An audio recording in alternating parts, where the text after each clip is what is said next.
कुछ घंटे ही नहीं बीते थे जब हमने आपको बताई थी एक कहानी जहां विकास बह रहा था सड़कों पर, और अब उसी जगह से एक और नया मामला सामने आया। आप देख सकते हैं कि ये जनता द्वारा चुने गए प्रतिनिधि हैं और तहसीलदार घनसाली से इन्होंने मुलाकात कर एक पत्र सौंपा है। और क्या कुछ कहानी है इस पत्र की। ये कोई निमंत्रण पत्र नहीं है, ये कोई आमंत्रण पत्र नहीं है, और यह पत्र है उस कारगुजारी का जो नगर पंचायत चमियाला में घटित हुआ है, और हम आपको बता रहे हैं क्या है वो कहानी। नमस्कार, आप सबका स्वागत है इस खास रिपोर्ट में। और जिस तरह से आप देख रहे हैं कि नगर पंचायत चमियाला जो टिहरी जनपद के अंतर्गत है और एक छोटे से क्षेत्र, एक छोटे से बाजार का प्रतिनिधित्व करता है, लेकिन जिस तरह से यहाँ विकास पानी पानी हो गया है जो हमारी एक पिछली रिपोर्ट में आपने देखा, अब वहीं से एक बड़ी खबर सामने निकल कर आ रही है। और जब आप इस बात को देखेंगे, जब आपको इस खबर की सच्चाई पता लगेगी, तो आप भी सोचेंगे कि वाकई क्या कुछ धमा चौकड़ी, क्या कुछ अंधेर नगरी इस नगर पंचायत में घटित अब तक हुआ है और क्या होता आ रहा है। और यही जो खबर हम आपको बता रहे हैं आगे विस्तार से। एक पत्र जो है तहसीलदार घनसाली को सौंपा गया है और जिसमें लिखा गया है कि जो सभासद हैं, सदस्य हैं, उनके द्वारा सामूहिक इस्तीफा दिया जा रहा है। और वो मांगे क्या है, उनका कहना है कि 11 सूत्री मांगों का पत्र प्रेषण उनके द्वारा किया गया था। 1 दिवसीय तालाबंदी भी की गई थी, लेकिन किसी तरह का उस पर उनको न कोई संतोषजनक जवाब मिला, न ही कार्रवाई हुई। और अब उन्होंने कहा है कि 25/5/2022 को तत्कालीन अधिशासी अधिकारी श्री प्यार सिंह राणा एवं अध्यक्ष नगर पंचायत चमियाला की उपस्थिति में बोर्ड बैठक आयोजित की गई थी, जिसमें सभासदों द्वारा अपने कार्य योजनाओं के प्रस्ताव दिए गए थे। लेकिन इस पर खेद व्यक्त प्रकट किया गया है कि अध्यक्ष अधिशासी अधिकारी द्वारा सभासदों द्वारा दिए गए प्रस्तावों पर कार्य योजना हेतु कार्रवाई न करते हुए अन्यंत्र अपनी मन मर्जी से वार्ड नंबर 1 व 2 में निर्माण कार्य करवाया गया, जो कि सभासदों के हित में न्याय संगत नहीं है। और इस पर उक्त विषय में नियमानुसार दंडनीय अपराध की बात कही गई है।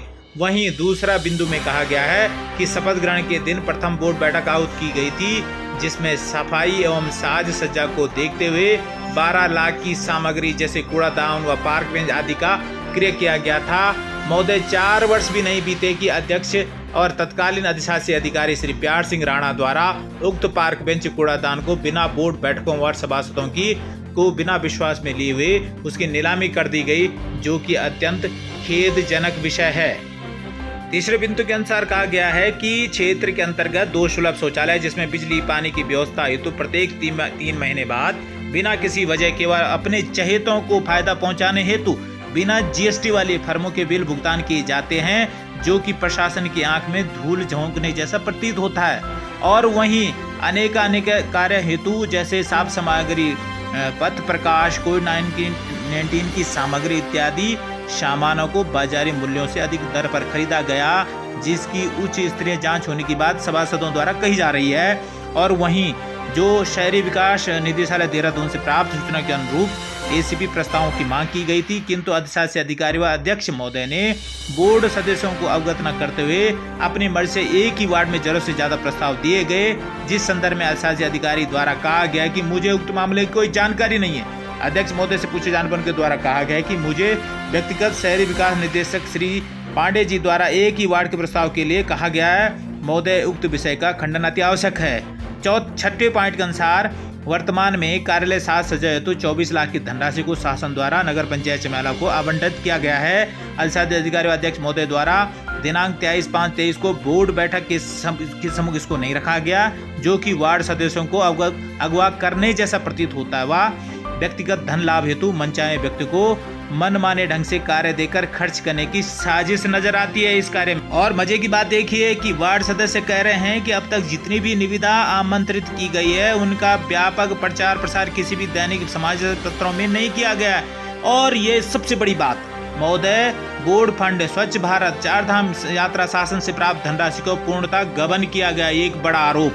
वहीं एक और बात कही गई है कि जो ट्रेंचिंग ग्राउंड के लिए 1,40,00,000 रुपए जो स्वीकृत किए गए हैं शासन में से, उसमें कहा जा रहा है कि 40 लाख रुपए से भी अधिक धनराशि जो है उसका जो है मनमाने ढंग से बाजार मूल्यों से अतिरिक्त पर मतलब पूर्ण तरह से मनमानी का आरोप लगाया गया और कहा गया है कि बाजार मूल्यों से अतिरिक्त पर वहां पर जो है कार्य किए गए हैं। और यहाँ एक बड़ा आरोप है, 9वें बिंदु में ये बात कही गई है और कहा गया है कि गाड़ी, ट्रैक्टर, अन्य सामग्री खरीदकर सरकारी धन को ठिकाने लगाया गया है, जबकि ट्रेंचिंग ग्राउंड आज तक बना नहीं। और डोर टू डोर एवं पर्यावरण मित्र के ठेकेदारों के साथ साठ गांठ कर विभागीय दरों से अधिक दर पर निविदाएं स्वीकृत की गई है, जिसकी उच्च स्तरीय जांच होने के लिए पत्र दिया जा रहा है। वहीं कहा जा रहा है कि शासन द्वारा प्राप्त धनराशि 15वें वित्त के अंतर्गत टाइट अनटाइट की 54 लाख रुपए की धनराशि में से 32 लाख रुपए की धनराशि अध्यक्ष महोदय की मनमानी से वार्ड 1 व 2 में बिना सभासदों के संज्ञान में लाए हुए खर्च किया गया है। और 12वें पॉइंट के अंतर्गत कहा गया है कि नगर पंचायत में जितने भी कर्मचारी, अध्यक्ष एवं अधिशासी अधिकारी की व्यक्तिगत साठगांठ से नियुक्ति की गई, जिसकी नियुक्ति किसी प्रकार की विज्ञप्ति जारी नहीं की गई, जो कि बिल्कुल भी न्याय संगत नहीं है। अतः कहा गया है कि इन्हीं सभी बिंदुओं से क्षुब्ध होकर हम समस्त सभासदगण सामूहिक इस्तीफा देते हैं। वह महोदय समस्त सभासदगण आपस संरक्षण चाहते हैं, उच्च एवं जनहित को देखते हुए प्राथमिकता के आधार पर उक्त बिंदुओं की उच्च स्तरीय जांच करवाने की बात कही जा रही है। और प्रतिलिपि माननीय मुख्यमंत्री महोदय उत्तराखंड सरकार, माननीय शहरी विकास मंत्री उत्तराखंड सरकार, माननीय विधायक घनसाली श्री शक्तिलाल शाह, श्रीमान सचिव शहरी विकास विभाग देहरादून और समस्त इलेक्ट्रॉनिक और प्रिंट मीडिया को भी इसकी कॉपी देने की बात कही जा रही है। हमें भी यहाँ प्रति जो है नगर पंचायत के सभासद पूरब सिंह नेगी द्वारा दी गई और कहा गया है कि उनके द्वारा इन तरह की मनमानियों के चलते अध्यक्ष और अधिशासी अधिकारी मनमानियों के चलते सभी के द्वारा सामूहिक इस्तीफा। एक तरफ नगर पंचायत चम्याला में साफ सफाई और विकास की यहाँ पर बिल्कुल बहार आ रखी है, नदियां बह रही है, सड़कें लबालब भरी हुई है। वहीं दूसरी तरफ अब ऐसी स्थिति हो गई है कि सभासदों को अब इस्तीफा देना पड़ रहा है। मनमानी का आरोप और भारी अनियमितताओं के आरोप अध्यक्ष और अधिशासी अधिकारियों पर लगाए गए हैं। और अब देखने वाली बात होगी कि इस पर शासन प्रशासन क्या कार्रवाई करेगा।